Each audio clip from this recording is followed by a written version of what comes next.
Hi guys, welcome back to my channel. Actually starting this video today in the car because we are currently outside of Barnes & Nobles, and I figured that we would just do a book vlog today. I am currently here with my sister. She's here with me today and she's gonna help me out, and we're gonna go see what new books there are. I don't know if I'm gonna get a lot of them because I already have a lot of books on my TBR, but there are some new releases that I want to check out and maybe grab some coffee. So let's go inside Barnes and see what we can pick up today.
Good morning guys. So I am back home finally after a very long trip with my family, or what it felt like a long trip. It was only like a week, but we were just so busy doing a lot of different things that it felt like a longer period of time that I was away from home. But I'm finally back home and I'm gonna show you what I ended up getting at Barnes & Noble, because I don't think I ever showed you. So here we are now. So I know I said that I wasn't gonna get a lot of books, and I wasn't thinking of getting, like, I didn't go inside Barnes thinking, oh, I'm gonna get all these books, but I don't know, all of these just caught my attention, okay? And all of them look so good that I had such a difficult time trying to leave one behind.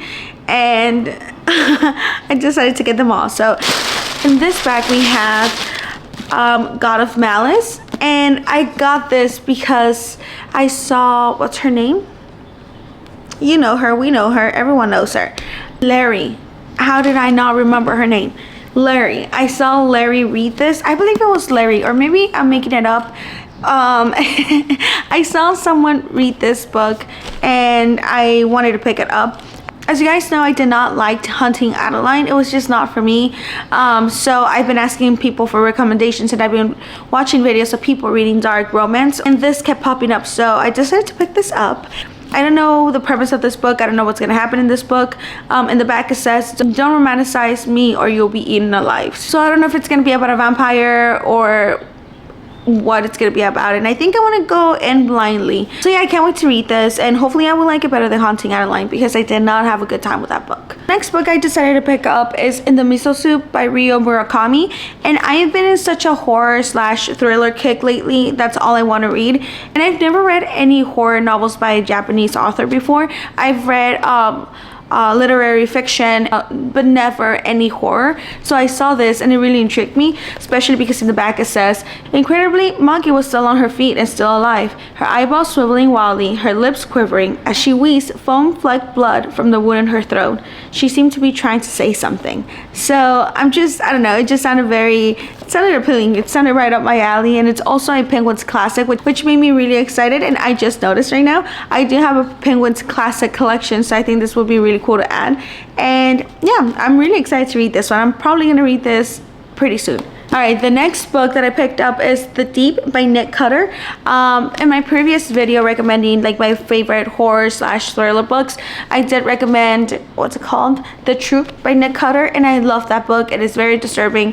I did mention that you do need to check trigger warnings for that one. It does have animal cruelty, and it has body horror, so it is very out there. Well, not as out there as some of other books that I've read, but it's pretty graphic. So I've never picked up anything else by him, and I don't know why, because I really liked The Troop. A strange plague called the Gets is disseminating humanity on a global scale. It causes people to forget small things at first, like where they left their keys, then not so small things, like how to drive or the letters of the alphabet. Their bodies forget how to function involuntarily.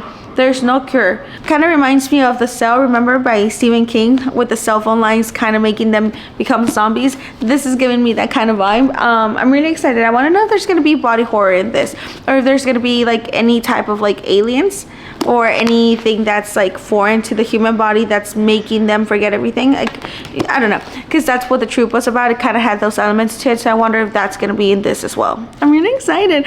Like I said, again, horror slash thriller vibes.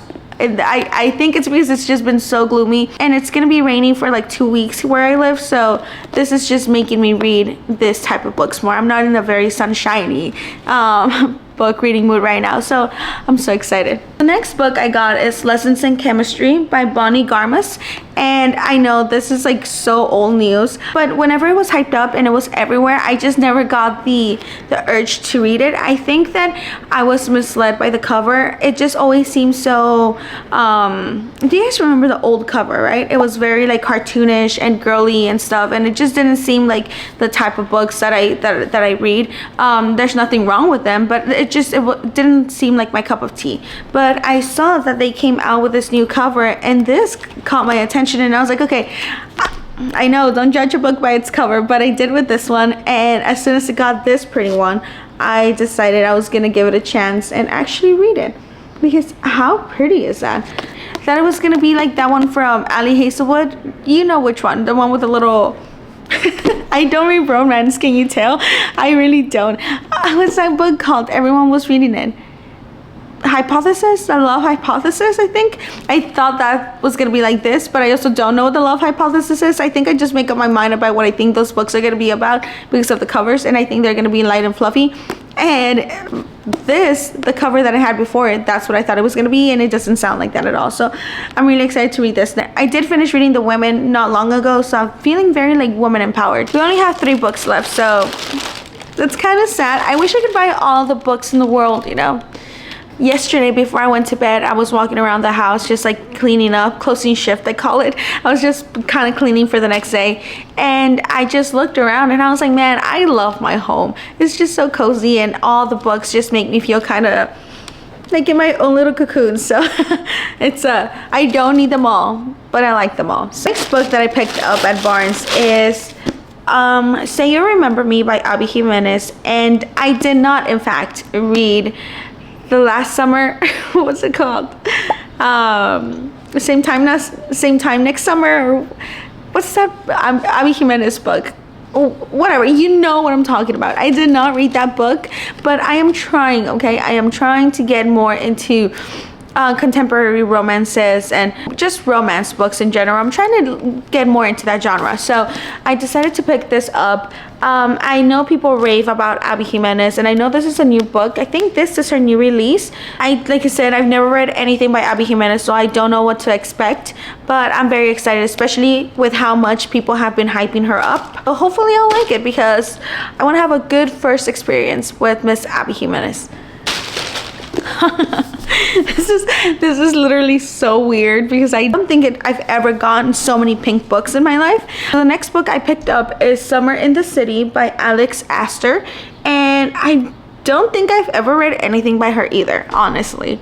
Author's name rings a bell, but I can't pinpoint what book she's like, what other book she's written. And I know it's very popular, like that I know, but I just can't think of it.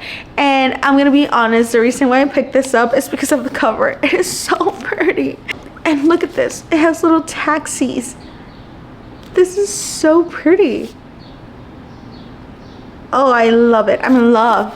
Parker, I say, not recognizing my voice, is just a husky rasp.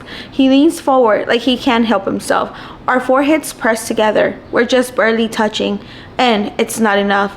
I want to be far closer. He must see the want all over my face, because he says, "Elle, you hate me, remember?" "I do," I say, nodding. "I hate you so much." This is gonna be like enemies to lovers? Who knows? I don't even read enemies to lovers, but I know that term because of my book friends. I don't have any book friends, but because of my because of the people that I watch, like Destiny Sidwell and Haley Pham. I think they're very big romance readers, so I'm so excited. I can't wait to read this. The last book that I picked up, I actually didn't buy at Barnes that day. I ordered it on Amazon because it's also a new release, and that is Great Big Beautiful Life by Emily Henry. I'm gonna say something that's gonna shock you. I've never read an Emily Henry book before. This will be my first one. And I don't know, I think I'm missing out. I think I'm just missing out on the whole genre. I hear amazing things about Emily Henry. A lot of people love her. A lot of people love her books, like Beach Read, I know it's very loved. Funny Story, I think recently came out last year, I believe. And I think it was very well received. I know Book Lovers is, I have it on my bookshelves, and last time a family member was like, "Oh, don't read that one, it's not her best book." So there's just so many, like, I've heard many mixed opinions about Emily Henry, so I want to form my own opinions on her. I think it's about time. It's about time in my YouTube career of 29 videos in that I read an Emily Henry book. So I picked up this, and I'm so excited that I'm early to the release and early to the hype, because I usually always tend to pick up books after they've been like out for a long time. I'm here for it. I am here, and I am gonna read it ASAP because I want to know what the hype is about. I want to be in the in circle. I want to be in the in crowd. So yeah, that is the last book that I have for this haul. You guys, look at how pretty this is. Like, I don't know why I don't read more books with pretty covers like this. How cute. I can't get over it. It's so pretty. This is usually more my vibe. Very dark, very bloody covers. Just if it has blood on it, I'm gonna buy it and I'm gonna love it. And I think I got a good mix of books. I got one dark romance, 2 horror/thrillers. I don't know what I would describe this. Literary fiction maybe, and 3 romances. I don't know what I'm talking about. Okay, so here we have the stag. I'm so excited. I have so many books to read. I can't wait. Okay, so that's it for this video. I am so excited to read all these books. I've just been in such a reading mood lately. Like I said, during my vacation, I did finish The Women by Kristen Hanna. Loved it. If you want to know my opinions about it, go ahead and click on the video down below. I think it is below me. It's My Husband Controls What I Read, and he chose The Women by Kristen Hanna, Carrie by Stephen King, and Golden Sun by Pierce Brown. So if you want to know my opinions on those books, I suggest you click on that video. It's pretty fun. And that is it for this video. Thank you guys so much for being here. It means a lot. Let me know what you guys are reading. Also, maybe we can buddy read Emily Henry's new book together. If you would be interested in that, let me know down in the comments. If you like this video, don't forget to like, comment, and subscribe if you want, if you would like to. If you don't, maybe one day you will. And I will see you guys in my next video. Bye.